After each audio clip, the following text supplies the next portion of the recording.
Akhirnya duel Ayano Koji dengan ketua OSIS terhormat kita yaitu Nagumo terrealisasikan. Tapi yolo semuanya, selamat datang dan mari kita lanjutkan cerita dari light novel Classroom of Elite volume 11 second year-nya. Ya seperti biasa, bagi kalian yang belum nonton video dari volume sebelumnya, bisa cek aja playlist yang ada di deskripsi video ini. Dimana di volume ini tuh bakalan bercerita tentang camp pelatihan yang terbilang cukup santai tanpa adanya hukuman dropouts maupun pengurangan poin kelas. Ya ujian yang cukup fun lah. Tapi dibalik ujian yang hanya fun untuk ngincer poin pribadi ini, Ayano dan Nagumo melakukan pertarungan mereka di sini. So apakah Nagumo bakalan dibantai dan mereka akan melakukan pertarungan apa sih di game pelatihan ini? Ya siapin udut, kopi, cemilan atau yang mau makan juga boleh. Yuk langsung aja kita masuk ke ceritanya. Let's go. Cerita dimulai dari monolog Yamamura yang nyeritain tentang kesendiriannya Yamamura. Dari SD, Yamamura itu udah ansos banget.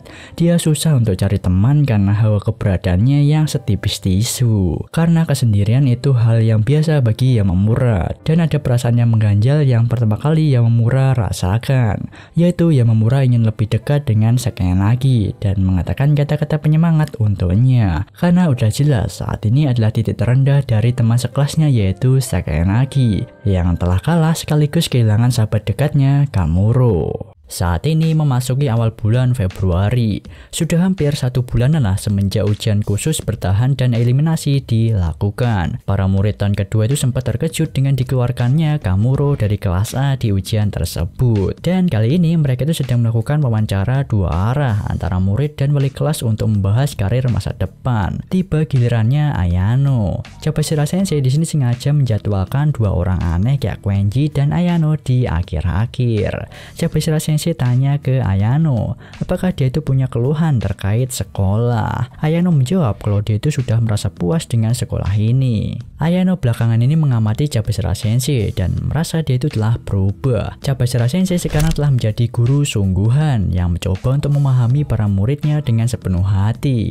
Udah nggak makan gaji buta lagi nih ya. Bahkan Ayano tuh nggak menyangka kalau Chobashira Sensei itu bisa memberikan senyuman hangat seperti ini. Chobashira Sensei tanya, apakah setelah lulus nanti Ayano tuh mau kerja atau lanjut kuliah? Waduh, ini momen dimana emang sulit nentuin ya. Kalau udah akhir-akhir SMA antara mau kuliah atau langsung kerja. Tapi di sini Ayano dengan cepat menjawab kalau masa depannya itu telah diatur oleh orang tuanya. Masa depannya itu ada di tangan ayahnya. Jadi Ayano merasa nggak berhak untuk memutuskan masa depannya sendiri. Chobashira Sensei itu ngasih perumpamaan. Kalau misal Ayano disuruh ayahnya untuk masuk ke universitas ternama, apakah Ayano mampu memasukinya? Ayano dengan percaya diri mengatakan kalau dia itu akan mampu diterima di universitas manapun. Karena masa depannya itu diatur oleh kedua orang tuanya, Chobashira Sensei itu akan menanyakan langsung kepada ayahnya nanti ya saat diwawancara 3 arah. Nah, saat liburan musim semi nanti, itu akan diadakan wawancara 3 arah dengan orang tua. Pertemuan dengan ayah Ayano sendiri itu dijadwalkan pada tanggal 1 April.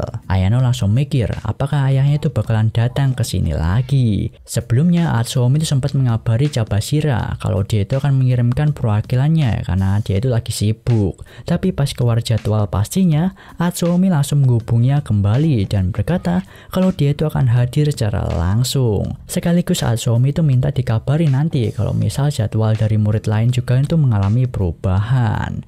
Di dalam pikirannya Ayano bertanya-tanya, kenapa ayahnya mau meluangkan waktu untuk kembali ke sekolah ini? Ayano berfirasat kalau ayahnya sedang merencanakan sesuatu. Setelah wawancara selesai, Ayano itu mau pulang untuk masak. Karena habis ini dia itu udah janjian buat makan malam sama Kei. Tapi di perjalanan pulang, dia itu bertemu dengan Hashimoto. Dan Hashimoto di sini mau ngobrol sesuatu lah. Gak jauh dari sana, Ayano di sini merasakan kehadiran seseorang yang kelihatannya lagi ngikutin Hashimoto. Di sini Ayano sih pura-pura nggak menyadari itu dan mengundang Hashimoto untuk ke kamarnya. Setelah Kamuro dikeluarkan dan kelas A kalah karena ada pengkhianat yang membocorkan informasi kelas, Hashimoto lah jadi orang yang pertama dicurigai sebagai pengkhianat tersebut. Dan ya, Ayano nyuruh Hashimoto buat ngaku aja kalau pengkhianat itu adalah dirinya. Hashimoto pun di sini mengakuinya. Dan alasan Hashimoto berkhianat di sini karena Ayano Koji. Awalnya dia itu ragu-ragu mau berkhianat, tapi setelah mengobservasi dan sampai ke kesimpulan kalau Ayano ditambah dengan Saganagi dan dijadikan satu itu akan jadi kelas overpower. lower. Jadi Hashimoto berniat untuk menarik Ayano ke kelas A. Hashimoto mempercayai Ayano sebagai murid terbaik yang bisa membalikkan keadaan. Tapi Sakanagi nggak menyetujuinya. Jadi Hashimoto di sini berontak agar Sakanagi menerima Ayano ke kelas mereka. Istilahnya Hashimoto tuh ngegertak Sakanagi gitulah. Tapi Ayano belum ngasih jawaban oke ya di sini untuk pindah ke kelas A. Ditambah Hashimoto tuh kan sekarang menjadikan Sakanagi sebagai lawan. Ayano di sini sebisa mungkin ingin menghindari untuk menjadi musuh Sakanagi. Lalu Hashimoto tanya, apakah dia punya kesempatan untuk menang melawan Sakanagi? Ayano menganggap kalau Hashimoto mengambil langkah yang salah, telah menjadikan Sakanagi sebagai musuh di saat peluang menangnya itu kecil. Dan lalu di sini Hashimoto menjelaskan alasan sebenarnya kenapa dia mengkhianati Sakanagi dan mengambil pertaruhan besar ini. Nah, setelah obrolan itu nampak wajah Hashimoto menggambarkan rasa lega ya, karena dia telah mengeluarkan semua hal yang dia pendam selama ini. Dirasa nggak sempat masak untuk Kei di sini, Ayano memutuskan untuk mau beli makanan di minimarket lah. Hashimoto juga sekalian mau ikut ke minimarket dan di lift mereka itu bertemu sama Morishita.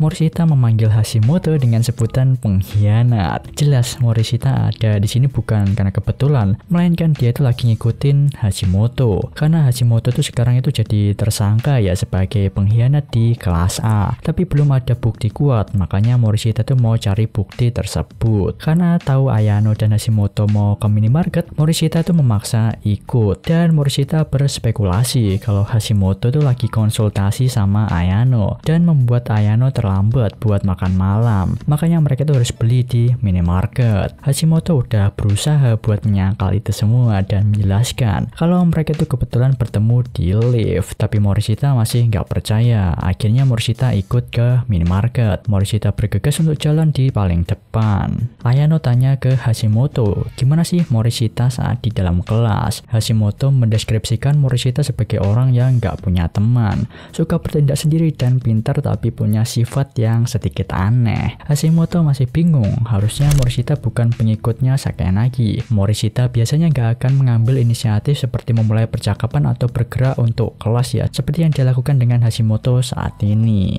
Tiba di minimarket, mereka bertemu dengan Yamamura. Seperti biasalah, Yamamura itu punya hawa keberadaan yang sangat tipis dan cuma Ayano yang menyadarinya di awal. Nah, orang yang mengintainya sama Hashimoto tadi bukanlah Morishita, melainkan Yamamura lah pelakunya. Ayano di sini pura-pura nggak ngeh ya dan mengobrol santai dengan Yamamura. Hashimoto dan Morishita juga ikut menyapa Yamamura. Ini merupakan pemandangan yang cukup langka karena Ayano pertama kali melihat Yamamura itu berinteraksi sama teman sekelasnya. Walaupun rada canggung sih di sini.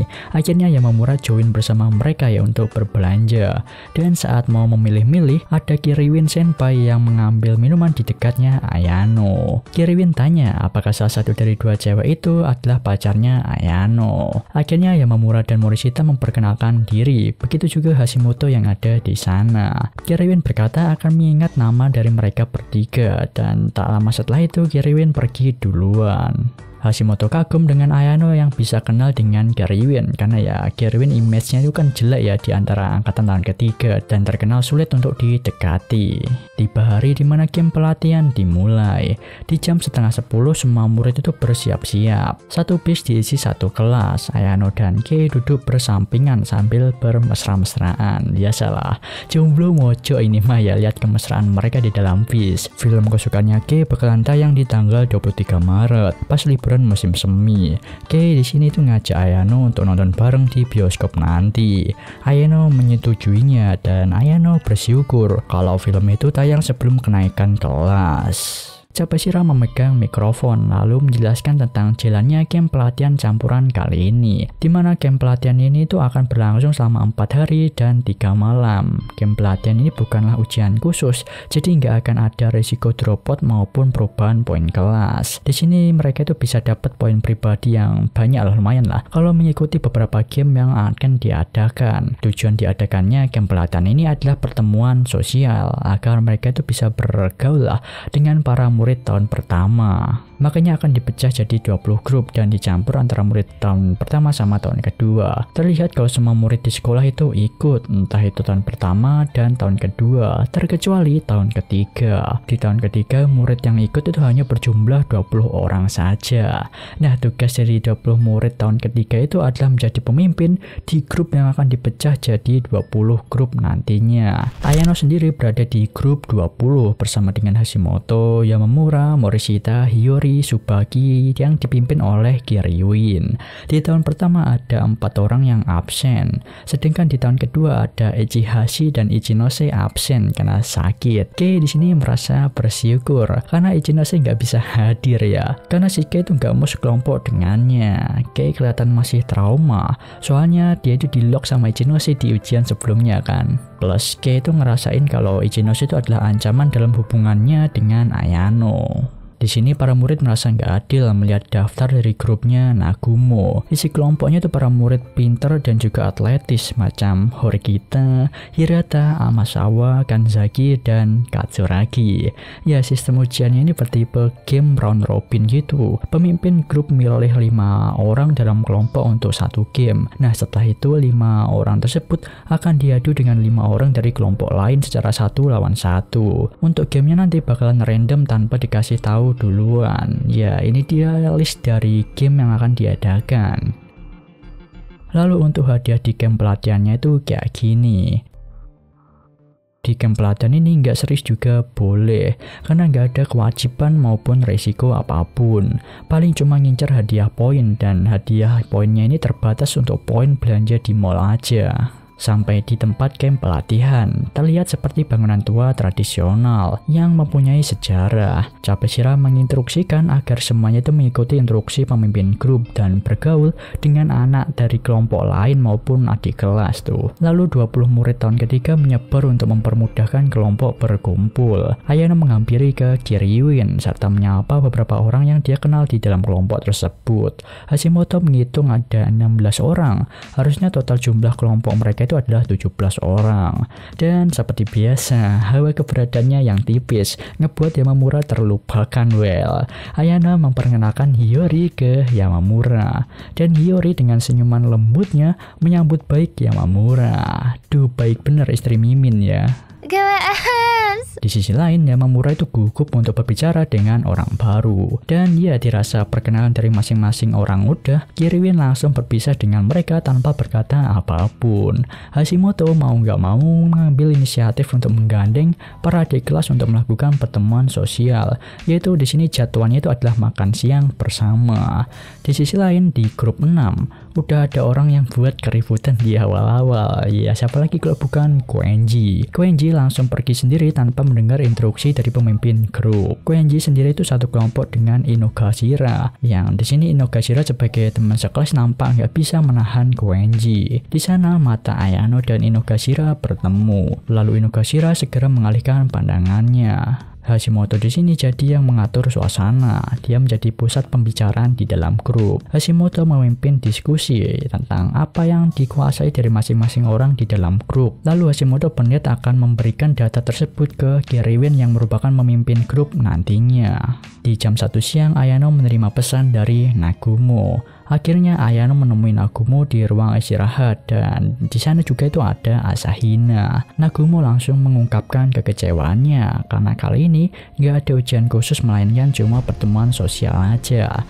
Lalu alasan kenapa di sini yang hadir cuma ada 20 murid tahun ketiga, karena 20 murid ini dipilih secara sukarela.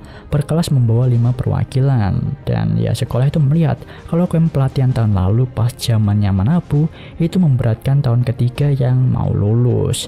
Mereka itu harus belajar untuk ujian masuk sekaligus menghadapi ujian khusus. Makanya di tahun ini untuk meringankan tahun ketiga, camp pelatihannya dibuat santai. Dan orang-orang dengan nilai-nilai yang tinggi lah yang kemungkinan besar dipilih.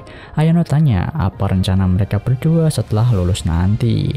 Dan keduanya menjawab kalau mereka itu ingin masuk ke universitas. Nagumo serta Asahina dapat dipastikan lulus sebagai kelas A, tapi mereka itu lebih memilih untuk nggak memakai hak istimewa kelas A tersebut. Nagumo memutuskan untuk masuk ke universitas yang sama dengan Manabu, menggunakan kemampuannya sendiri.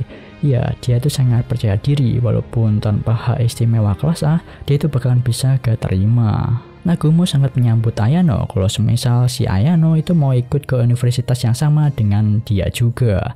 Langsung ke intinya, Nagumo itu mau menjadikan tempat kali ini sebagai panggung mereka berhadapan. 20 murid tahun ketiga yang dipilih sebagai pemimpin itu bisa memilih murid kelas 1 dan kelas 2 yang dimainkan ya. Ya kalau dia mengajukan kondisi untuk banyak-banyakan poin antara grup itu jadi nggak seimbang. Soalnya isi grup milik Ayano itu bukanlah Ayano yang memilihnya. Nagumo akhirnya memutusin untuk taruhan atau mungkin ngasih challenge ya ke Ayano. Ayano harus mengikuti semua game dan nggak boleh kalah dalam 3 game. Jumlah total keseluruhan game itu ada 19. Jadi untuk memenuhi syarat itu, Ayano harus menang minimal 17 game. Hasil dari grup Kiryuin entah itu ada di posisi berapapun, menang atau kalah itu nggak dihitung. Yang dihitung hanyalah kemenangan dan kekalahan Ayano secara individu. Jika Ayano berhasil menyelesaikan challenge-nya, Nagumo akan memberikan poin. Dan ya jika Ayano kalah, di sini Ayano nggak dirugikan apapun ya. Karena ya sebentar lagi Nagumo mau lulus, toh ya nggak ada risiko apapun ya untuk dia. Ayano pun menyetujui challenge yang diberikan Nagumo. Nagumo udah ngasih tahu hal ini sebelumnya ke Kiryuin, dan alasan Nagumo milih untuk mengumpulkan murid-murid berbakat di dalam kelompoknya agar menaikkan level kesulitan Ayano untuk menang ya dalam game yang akan dihadapinya nanti. Kelihatan banget Nagumo ingin melihat kekalahan Ayano ya. Dengan kelompoknya dari tahun pertama dan tahun kedua yang OP, dia itu bisa menggerakkan murid-murid tersebut untuk menjegal Ayano di dalam beberapa permainan. Di sisi lain, Kiryuin yang udah sepakat dengan Nagumo, Kiryuin memilih untuk menciptakan kelompok yang nyaman ya untuk Ayano, seperti memilih orang-orang yang dekat dengan Ayano yaitu Hashimoto, Yamamura, dan Morishita yang dia temui saat di minimarket sebelumnya. Makanya Kiryuin bilang kan bakalan mengingat nama mereka, soalnya ketiganya udah dipilih sama Kiryuin. Di saat mereka bertiga mau keluar, ada Amasawa yang muncul. Amasawa sendiri termasuk ke dalam grupnya Nagumo, tapi bukan Nagumo lah yang merekrutnya, melainkan Amasawa sendirilah yang mengajukannya untuk masuk. Karena Amasawa udah dapat bocoran tentang pertemuan sosial kali ini. Biasalah info dari orang dalam, siapa lagi kalau bukan dari Sugishiro. Asahina di sini buru-buru buat pergi ya untuk mengatur grupnya, dan dengan ceroboh dia mau jatuh di sini. Amasawa tanya apakah Nagumo pacaran sama Asahina. Nagumo dengan tegas menyangkalnya. Amasawa mencoba untuk menggoda Nagumo. Kalau misal Asahina itu adalah pacar Nagumo, maka Asahina bakalan jadi saingannya. Nagumo menanggapinya dengan risih kalau dia itu nggak suka sama cewek yang so imut pick me macam Amasawa. Nagumo pun pergi meninggalkan mereka berdua. Alasan Amasawa join ke grup Nagumo itu karena untuk memeriahkan duel antara Nagumo dan Ayano. Kalau dia ada di pihak Ayano maka nggak akan menarik. Makanya Amasawa itu akan mencoba untuk mengalahkan Ayano sebanyak 3 kali nantinya. Ayano mencurigai kalau ada maksud lain Amasawa join dengan grupnya Nagumo. Berhenti memikirkan itu sejenak karena Ayano di sini bakal mengikuti semua game. Ayano pun menceritakan pertandingannya dengan Nagumo kepada Hashimoto yang merupakan koordinasi di dalam grup. Hashimoto itu bakalan mensupport Ayano di sini ya untuk meraih kemenangan, karena Hashimoto sendiri itu butuh poin juga ya. Jadi dia itu butuh kemenangan lah. Dan dimulailah game pertama yaitu Oshibana. Oshibana di sini tuh kayak ngerangkai sebuah gambar dari bunga gitu.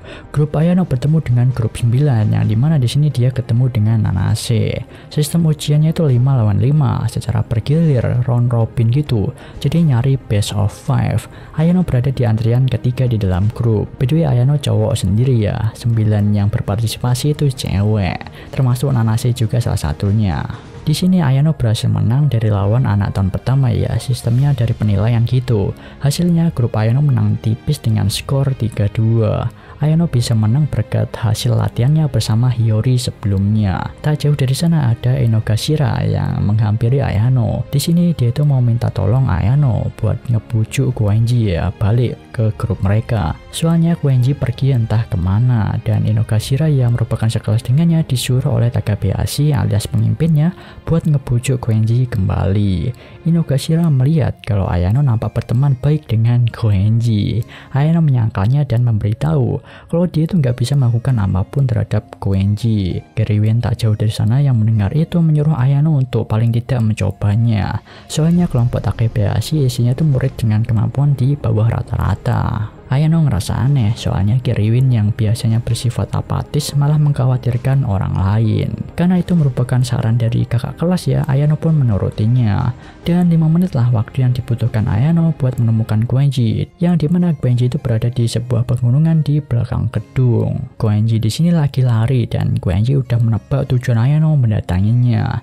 Koenji memutuskan buat istirahat pada ujian kali ini, jadi dia tuh nggak bakalan bergerak walaupun hadiahnya poin pribadi. Ayano benar-benar nggak ngerti dengan tingkah Koenji yang sulit diajak kerja sama. Koenji mau aja memberitahukan alasannya, tapi sebelum itu dia itu mau bertanya, kalau misal di detik ini dan saat ini ada ujian tulis dadakan, mana di antara mereka yang akan menang? Tanpa ragu Ayano menjawab dirinya yang akan menang. Lalu kalau mereka bertarung secara serius, siapa yang akan menang? Ayano menilai kalau soal kekuatan Koenji lah yang lebih unggul di sini. Koenji menilai dirinya sangat tinggi, mampu beradaptasi di lingkungan manapun, dan dia pun meremehkan orang di sekitarnya, menganggap kalau murid-murid lain itu adalah anak-anak TK yang gak akan sepadan dengan dirinya. Jadi ya percuma mau bekerja sama dengan anak-anak TK. Di sini Koenji mikir, udah tahu dirinya gak akan bisa dikendalikan, tapi Ayano masih aja repot-repot berusaha. Dan Koenji melihat kalau Ayano melakukan ini karena kalau setelah Ayano keluar dari kelas, maka tidak akan ada yang melindungi Horikita. Koenji punya naluri yang luar biasa ya, padahal Ayano sendiri gak pernah memberikan petunjuk apapun. Ayano merasakan kalau Koenji itu adalah penghalang bagi Horikita yang sekarang sedang berkembang. Koenji itu memang manusia luar biasa, tapi sulit untuk merubahnya maupun mengendalikannya hanya dalam 1 atau 2 langkah. Maka dari itu Ayano menyimpulkan akan lebih mudah untuk melenyapkannya saja. Di saat Ayano mau balik ke gedung game pelatihan dan melaporkan masalah Koenji yang gagal dia bujuk, ternyata Kiriwin udah nggak ada. Saat dicari, ternyata Kiriwin di sini ada di taman bersama dengan Asahina. Asahina yang di sini kelihatan excited cerita sesuatu dan Kiriwin yang mendengarkannya. Ayano menghampiri mereka dan ternyata mereka berdua di sini lagi ngobrolin tentang masa depan. Asahina penasaran dengan universitas mana yang bakalan dituju sama si Kiriwin. Kiriwin berniat untuk masuk ke fakultas hukum. Kiriwin dulunya punya cita-cita untuk menjadi politisi dan Asahina kagum dengan pikiran Kiriwin. Pas masih kecil karena hubungan keluarganya, dia itu banyak kesempatan buat bertemu dengan para politisi. Di mata Kiriwin, para politisi itu kebanyakan seorang koruptor. Ternyata di negara Jepang juga banyak korupsi ya. Kukira cuma Konoha aja. Ya, tapi ada satu politisi yang dia kagumi, yaitu Perdana Menteri Kijima. Kiriwin pernah berharap bisa berada di panggung yang sama dengan Kijima. Cuman itu hanyalah mimpi semata. Soalnya Kiriwin yang sekarang itu lebih memilih untuk jadi orang biasa-biasa aja dan mengubur mimpinya untuk menjadi politisi tersebut. Malahan Kiriwin mau melimpahkan mimpinya jadi politisi ke Ayano. Kiriwin punya intuisi kalau Ayano tuh cocok ya dalam dunia politisi. Entah itu Nagumo maupun Kiriwin yang tertarik sama Ayano, Asahina terkesan karena Ayano menarik perhatian dari 2 orang hebat tersebut. Karena ada pertandingan di dalam grupnya, Asahina pun pamit duluan. Ayano pun di sini melapor ke Kiriwin kalau Koenji itu nggak bisa dia bujuk. Di sini malahan Kiriwin kelihatan seneng ya melihat ada sisi yang nggak bisa dilakukan oleh seorang Ayano Koji. Lanjut masuk ke game kedua, yaitu tembikar yang ngebuat kerajinan dari tanah liat gitu. Contohnya tuh ngebuat guci ya salah satunya. Nah, dengan keterampilannya Ayano di sini Ayano itu easy win ya. Lalu Ayano menjalani game tenis meja selama 2 kali. Karena Ayano dulu udah pernah main tenis meja di dalam sekolah ya, dia itu bisa menang dengan mudah. Selanjutnya membuat aksesoris. Karena lawannya itu semua itu nggak berpengalaman, jadi Ayano pun unggul di sini dan menang. Sedari awal game tadi Ayano merasakan ada anak dari tahun ketiga yang selalu mengawasinya, yaitu Takahashi. Yang kemungkinan Takahashi itu adalah orang suruhan Nagumo buat memastikan hasilnya. Dan Ayano mengakhiri hari pertama game pelatihan dengan 5 kemenangan berturut-turut tanpa kalah. So mungkin sampai di sini dulu ya untuk cerita dari part 1 volume 11-nya. Ditunggu aja buat kelanjutannya. Dan komen di bawah apakah Ayano bisa melibas 19 game yang ada ya, menyapu bersih. Dan itu dulu lah video kali ini, sampai jumpa di next video. Bye bye. Makasih buat kalian yang udah selalu nungguin ya. した僕の夏休みはやがて記憶回路のゲートでいくつかにちぎれて断続的な絵になったのです